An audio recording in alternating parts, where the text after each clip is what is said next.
বাংলাদেশ জাতীয়তাবাদী দল বিএনপির চেয়ারপারসন ও সাবেক প্রধানমন্ত্রী বেগম খালেদা জিয়ার ৮০তম জন্মবার্ষিকী উপলক্ষে ফতুল্লা ইউনিয়ন বিএনপির ৬ নং ওয়ার্ডের সিনিয়র সহসভাপতি মিজানুর রহমান মিজানের সভাপতিত্বে ও ৬ নং ওয়ার্ড বিএনপির যুব বিষয়ক সম্পাদক ফেরদৌস পারভেজ রনির সঞ্চালনায় নারায়ণগঞ্জের ফতুল্লায় গরিব ও অসহায় মানুষের মাঝে বস্ত্র বিতরণ এবং মিলাদ ও দোয়া মাহফিলের আয়োজন করা হয়।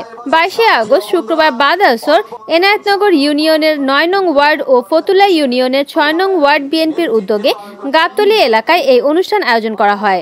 উক্ত অনুষ্ঠানে প্রধান অতিথি হিসেবে উপস্থিত ছিলেন নারায়ণগঞ্জ জেলা বিএনপির যুগ্ম আহ্বায়ক মাসুকুল ইসলাম রাজীব। অনুষ্ঠানে বিশেষ বক্তা হিসেবে উপস্থিত ছিলেন নারায়ণগঞ্জ জেলা যুবদলের আহ্বায়ক সাদেকুর রহমান সাদেক। বেগম খালেদা জিয়ার সে আজকে অসুস্থ, তার সুস্থতার জন্য দোয়া।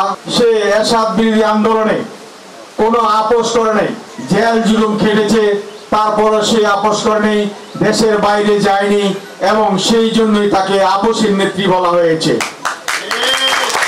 বন্ধু, আমাদের ভারপ্রাপ্ত চেয়ারম্যান জনাব তারেক রহমানের নেতৃত্বে আমাদের এই দল সুসংগঠিত আছে এবং ভবিষ্যতে থাকবে। আমাদের ভারপ্রাপ্ত চেয়ারম্যান জনাব তারেক রহমান আগামী দিনে যাকে নমিনেশন দিবে তার পক্ষে আমরা সবাই মিলে কাজ করব। দলের ভিতরে প্রতিযোগিতা থাকবে এবং দলের বৃহত্তম স্বার্থে সবাই একসাথে কাজ করতে হবে। আমরা আশা করি আগামী দিনে যাকে ধানের শীষে নমিনেশন দেওয়া হবে তার পক্ষে আমরা ঐক্যবদ্ধভাবে কাজ করবো ইনশাআল্লাহ। সেই আশা নারায়ণগঞ্জ জেলা বিএনপির যুগ্ম আহ্বায়ক মাসুকুল ইসলাম রাজীব ভাইকে বক্তব্য দেওয়ার জন্য অনুরোধ জানাচ্ছি। কিন্তু শহীদ রাষ্ট্রপতি জিয়া রহমান এক পয়সার কখনো দুর্নীতি বা অন্যায় করেছেন সেটা ওনার শত্রুরাও কখনো বলতে পারেন নাই।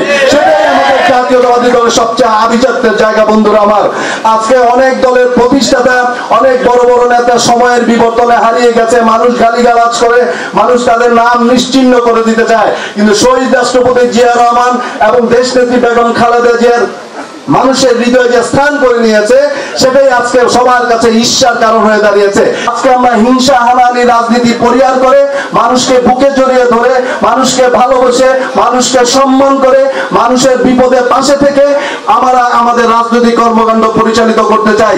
এ থেকে ব্যত্যয় যে ঘটে, কোনো কারণে যদি কোনো সাধারণ মানুষ, সাধারণ নাগরিক বা অন্য কোনো দলের রাজনৈতিক নেতাকর্মী যদি কোনো বৈষম্যের শিকার হয়, অন্যায়ের শিকার হয়, সেই অন্যায়ের পিছনে যদি আমাদের দলের কোনো নেতাকর্মী জড়িত থাকে তার বিরুদ্ধে শাস্তিমূলক ব্যবস্থা আমাদের তারেক রহমান বহুবার নিয়েছেন।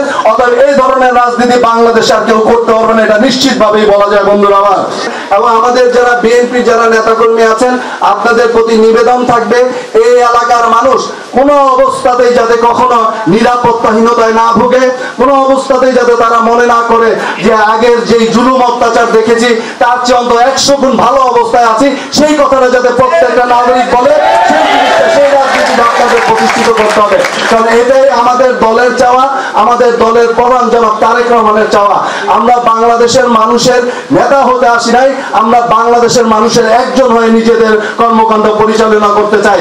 আমি আপনি সবাই রাজনৈতিক দলের সংগঠনের নেতা হইতে পারি, কিন্তু যখন আমি এলাকায় আসব বা আমার এলাকায় বা আমার থানায় যখনই আমার কাজ করার সুবিধা সুযোগ সৃষ্টি হবে, তখন আমাকে রাজনৈতিক নেতা হিসেবে আপনি যদি আপনাকে নিজেকে না ভেবে একজন সাধারণ নাগরিক হিসেবে, একজন সাধারণ নাগরিকের গলায় হাত দিয়ে চলার মানসিকতা নিয়ে আপনার কাজ করতে হবে, সেই রাজনীতিটা প্রতিষ্ঠিত করতে চাই। এই সময় অনুষ্ঠানে আরো উপস্থিত ছিলেন অনুষ্ঠানের বিশেষ অতিথি ফতুল্লা থানা বিএনপির সিনিয়র যুগ্ম আহ্বায়ক রুহুল আমিন শিকদার, ফতুল্লা থানা স্বেচ্ছাসেবক দলের আহ্বায়ক জাকির হোসেন রবিন, ফতুল্লা থানা যুব দলের যুগ্ম আহ্বায়ক আব্দুল খালিক টিপু, ফতুল্লা থানা বিএনপির ছাত্র বিষয়ক সম্পাদক সাগর সিদ্দিকী, ফতুল্লা থানা শ্রমিক দলের আহ্বায়ক শাহ আলম পাটোয়ারি, ফতুল্লা ইউনিয়ন বিএনপির ৬ নং ওয়ার্ডের সাধারণ সম্পাদক সাজিদুল ইসলাম সেলিম সহ আরো অন্যান্য বিএনপি নেতৃবৃন্দ। রিপোর্ট করেছেন সাগর খান, NN টিভি, নারায়ণগঞ্জ।